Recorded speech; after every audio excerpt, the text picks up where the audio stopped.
Assalamualaikum warahmatullahi wabarakatuh, Sampurasun Akang Teteh. Berjumpa kembali dengan saya Anissa Nurul dalam program Beja Antara.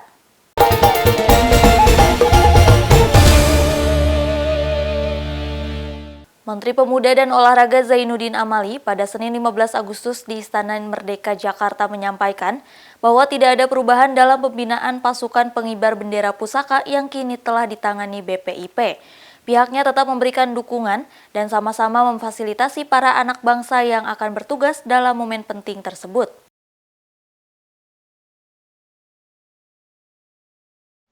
Meski pembinaan untuk program pasukan pengibar bendera pusaka Paskibraka kini ditangani oleh Badan Pembinaan Ideologi Pancasila atau BPIP, Menteri Pemuda dan Olahraga Zainuddin Amali mengatakan pihaknya tetap memberikan dukungannya melalui dispora di seluruh daerah, baik kabupaten maupun tingkat provinsi. Menurutnya tidak ada perubahan dalam pembinaan Paskibraka, baik pihaknya dan BPIP tetap memfasilitasi pelatihan anggota Paskibraka. Menpora berharap seluruh petugas Paskibraka dapat bertugas dengan optimal sebagaimana tahun sebelumnya, dengan kondisi sehat, baik pada saat pengibaran bendera maupun penurunan bendera merah putih pada 17 Agustus 2022 Rabu mendatang. Hal tersebut disampaikan Menpora saat ditemui usai upacara pengukuhan Paskibraka di depan Istana Merdeka Jakarta Senin 15 Agustus. Saya kira sama karena yang menangani dari Garnisun. Ya. Jadi baik Kemenpora maupun BPIP itu hanya memfasilitasi, tetapi pelatihannya itu langsung ditangani oleh Garnisun. Jadi tidak ada perubahan apa-apa.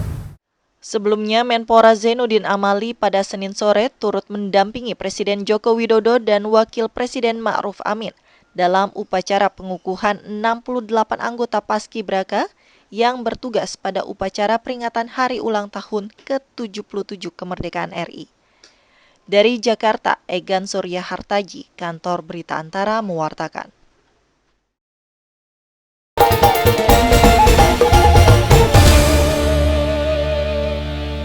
Tiga orang pelaku tindak pidana penipuan melalui media elektronik diringkus jajaran Kepolisian Resor Kota Cimahi dan Polda Jawa Barat pada Senin 15 Agustus. Dalam aksinya, ketiga pelaku menyebarkan informasi palsu melalui aplikasi percakapan WhatsApp mengenai perubahan tarif transfer salah satu bank milik negara. Akibat aksi curangnya ini, para korban mengalami kerugian hingga mencapai 850 juta rupiah.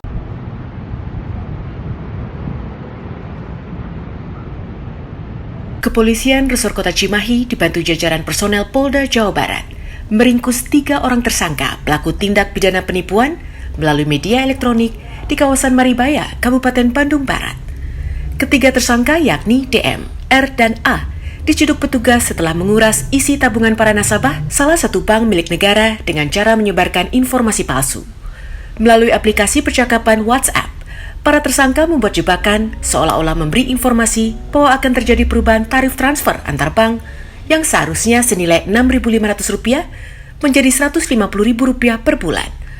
Para nasabah yang dipilih secara acak tersebut kemudian diarahkan untuk mengakses laman yang terkoneksi langsung dengan aplikasi milik bank untuk mengisi data diri, nomor rekening, serta respons apakah menyetujui perubahan tarif atau tidak.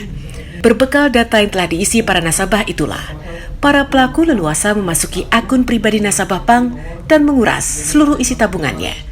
Kabid Humas Polda Jawa Barat, Kombes Pol Ibrahim Tompo, saat menyampaikan keterangannya di Mapolda Jabar Senin 15 Agustus mengatakan bahwa berdasarkan pengakuan tersangka, kejahatan tersebut telah berlangsung selama 3 bulan terakhir. Sejauh ini jumlah korban yang telah melapor sebanyak 6 orang nasabah dengan total kerugian hingga Rp850 juta. Halo, selamat sore. Kami dari Bank BRI ingin menginformasikan bahwa ada perubahan tarif transfer ke bank lain. Yang mana biasanya kalau Bapak transfer ke bank lain, Bapak dikenakan biaya 6.500 per transaksinya Pak ya. Di hari ini Pak akan kami rubah dengan tarif per bulan dengan biaya 150.000 per bulannya Pak. Jadi untuk kami konfirmasi, Bapak setuju dengan tarif yang baru atau kembali ke tarif yang lama Pak? Baik, untuk kami bantu kembali ke tarif yang lama, cukup Bapak diklik link konfirmasinya untuk kembali ke tarif yang lama Pak ya. Nah, dari informasi ini akhirnya direspon oleh beberapa korbannya, ada yang merespon setuju dan ada yang tidak setuju. Nah, kemudian mereka dilakukan telepon oleh tersangka dan dari telepon tersebut kemudian ditawarkan untuk setuju atau tidak setuju. Namun terlepas dari tidak setuju atau tidak setujunya, kemudian diminta untuk mengisi link format.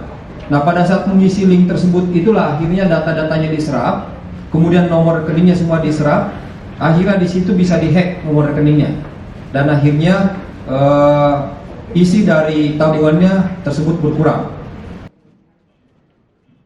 Saat ini Kepolisian Daerah Jawa Barat masih memburu 5 orang tersangka lainnya yang menjadi buron dan masuk dalam daftar pencarian orang DPO. Akibat aksi liciknya ini, para tersangka dijerat dengan pasal KUH pidana serta informasi dan transaksi elektronik dengan ancaman pidana 6 tahun penjara serta denda 1 miliar rupiah. Dari Bandung, Jawa Barat, Mardian Syalafgani, Kantor Berita Antara, mewartakan.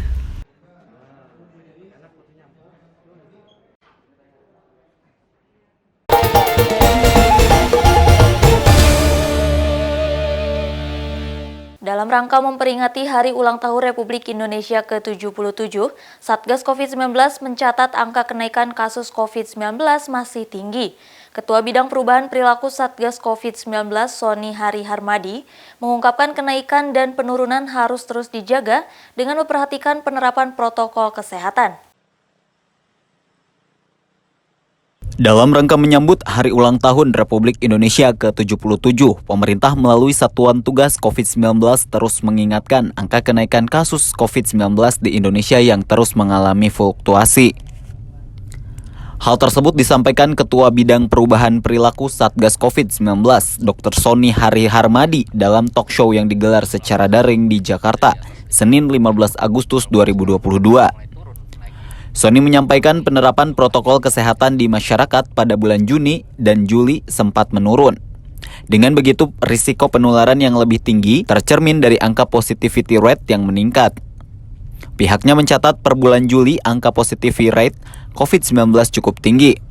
Bahkan selama 7 hari terakhir mencapai angka 11,4%. Sony menambahkan kasus positif COVID-19 di Indonesia bertambah 4.442 pada minggu lalu, sehingga total kasus positif pada saat ini mencapai 6.282.774 orang. Walaupun terjadi kenaikan kasus, jumlah kasus aktif sudah di atas 53.000, walaupun sekarang cenderung mulai turun lagi, tapi jumlah yang dirawat kecil. Ya, jadi kalau pada saat Delta dulu itu di atas 70% orang yang dirawat, bed occupancy rate sampai di atas 70%, pada saat Omicron itu di atas 40%, pada saat sekarang itu sekitar 6%. Sementara itu, Ketua Umum Pengurus Pusat Perhimpunan Alergi Imunologi Indonesia, Iris Rengganis mengungkapkan, salah satu faktor kenaikan penularan COVID-19 saat ini masih didorong oleh faktor protokol kesehatan masyarakat. Risiko penularan dapat semakin meningkat jika masyarakat sudah mulai mengendalikan protokol kesehatan. Seperti yang katakan Pak Sony tadi, ini protokol kesehatan itu harus tetap dijaga, ya, dijaga sebaik mungkin agar tidak terjadi penularan bisa ditekan. Bagaimana menekannya tadi sudah dikatakan pakai masker. Masker itu yang utama, ya. Ini selalu saya di ruang tertutup yang dikunci, saya sendirian, saya bisa buka masker saat ini, ya. Tetapi kalau kita udah keluar ruangan itu yang ada banyak orang, tetap harus pakai masker dimanapun. Sebagai informasi, penurunan kasus positif COVID-19 saat ini berkaitan kepatuhan memakai masker. Saat kepatuhan meningkat, maka laju penularan virus itu menurun, begitupun sebaliknya. Pihak Satgas COVID-19 meminta sejumlah institusi, mulai dari tempat wisata, pusat kuliner, pusat perbelanjaan, dan masyarakat untuk kembali memperketat protokol kesehatan. mulai dari menggunakan masker, menjaga jarak, dan menggunakan aplikasi Peduli Lindungi, khususnya dalam ruangan terbuka. Tim kantor Berita Antara mewartakan.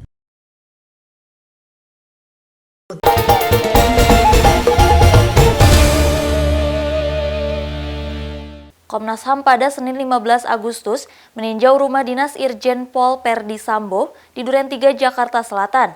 Komisioner Komnas HAM BK Ulum mengatakan pemeriksaan lokasi TKP pembunuhan Brigadir Yosua Nofriansyah Huta Barat atau Brigadir J dengan mencocokkan hasil pemeriksaan balistik, otopsi jenazah, konstruksi bangunan, dan keterangan dari ajudan Perdi Sambo. Komisi Nasional Hak Asasi Manusia pada Senin 15 Agustus meninjau tempat kejadian perkara TKP dari pembunuhan Brigadir Yosua Nofriansyah Huta Barat atau Brigadir J di rumah dinas mantan Kadif Propam Polri Irjen Pol Perdi Sambo, Duren 3, Jakarta Selatan. Dalam kesempatan tersebut, Komisioner Komnas HAM PK Ulum menyampaikan peninjauan TKP dilakukan dengan menyocokkan hasil pemeriksaan balistik, autopsi jenazah, konstruksi bangunan, serta keterangan dari ajudan Perdi Sambo.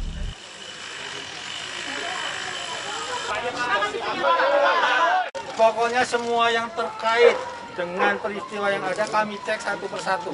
Kita nggak tahu ini bagiannya seperti apa, tapi yang jelas berdasarkan foto-foto, berdasarkan keterangan, berdasarkan info-info yang lain kami akan cek satu persatu. Termasuk jumlah tembakan, termasuk apalagi semuanya.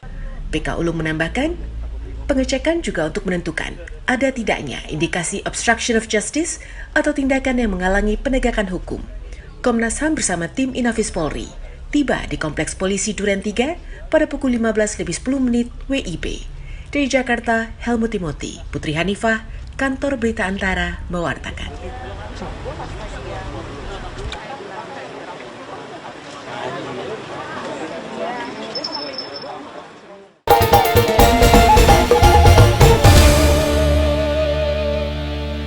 Sebanyak 1.099 narapidana yang tersebar di Lapas Rutan dan Lembaga Pembinaan Khusus Anak di wilayah Daerah Istimewa Yogyakarta mendapat remisi menjelang peringatan Hari Kemerdekaan ke-77 Republik Indonesia. Remisi yang diberikan terdiri dari remisi pemotongan masa tahanan dan juga langsung bebas.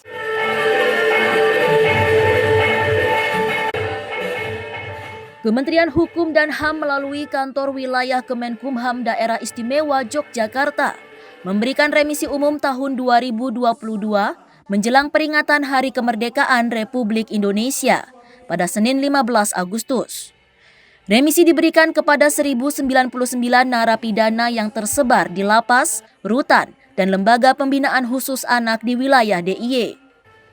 Penyerahan remisi secara simbolis diberikan oleh Gubernur DIY Sri Sultan Hamengkubuwono X bertempat di Lapas Kelas 2A Yogyakarta kepada 5 kepala lapas, 3 kepala rutan, dan 1 LPKA di wilayah Kementerian Hukum dan HAM Daerah Istimewa Yogyakarta. Remisi yang diberikan terdiri dari remisi umum 1 berupa potongan masa tahanan berkisar antara 1 bulan hingga 6 bulan kepada 1.070 narapidana. Dan remisi umum 2 atau langsung bebas kepada 29 narapidana. Pengurangan hukuman.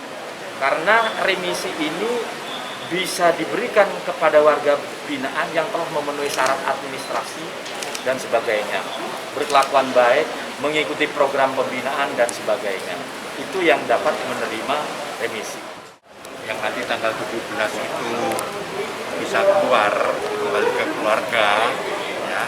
Saya berharap bisa mengubah perilakunya, tapi bisa membangun keluarga baru di dalam konteks kebahagiaan. Remisi akan diserahkan ke warga binaan baik di lapas, rutan maupun lembaga pembinaan khusus anak pada tanggal 17 Agustus oleh masing-masing kalapas dan karutan. Diharapkan remisi menjadi motivasi warga binaan untuk memperbaiki diri dan nantinya bisa diterima dengan baik ketika kembali di lingkungan masyarakat. Dari Kota Yogyakarta, Daerah Istimewa Yogyakarta, Imam Prasetyo, Kantor Berita Antara mewartakan.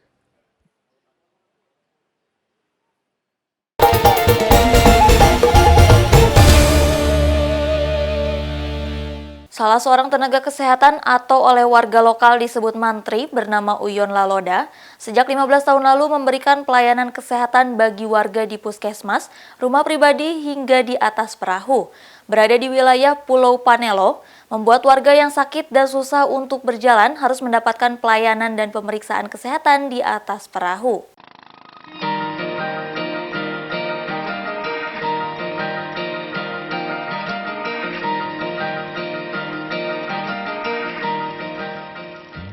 Mendapatkan pelayanan dan pemeriksaan kesehatan merupakan hak setiap warga negara Indonesia.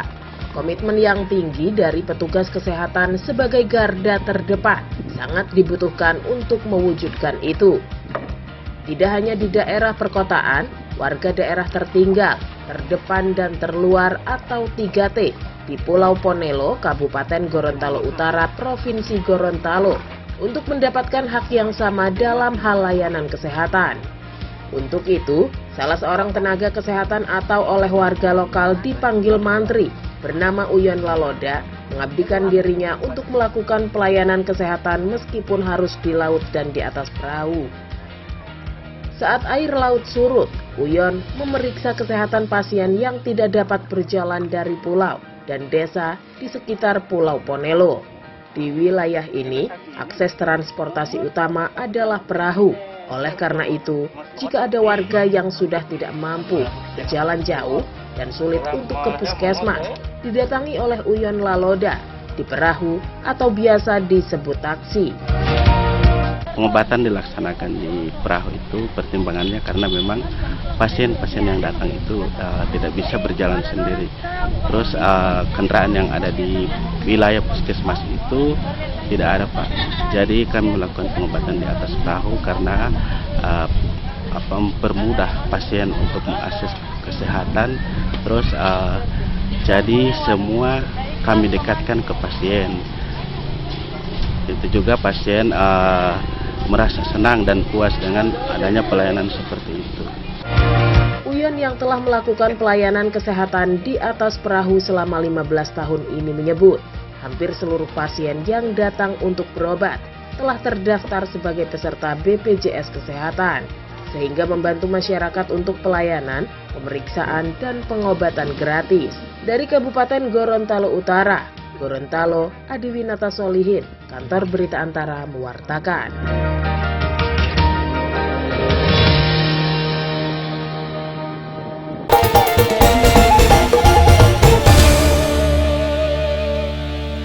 Akang Teteh, demikian Beja Antara hari ini. Tetap saksikan Beja Antara setiap hari Senin sampai dengan Sabtu. Saya Anissa Nurul beserta kru yang bertugas pamit undur diri. Terima kasih. Wassalamualaikum warahmatullahi wabarakatuh.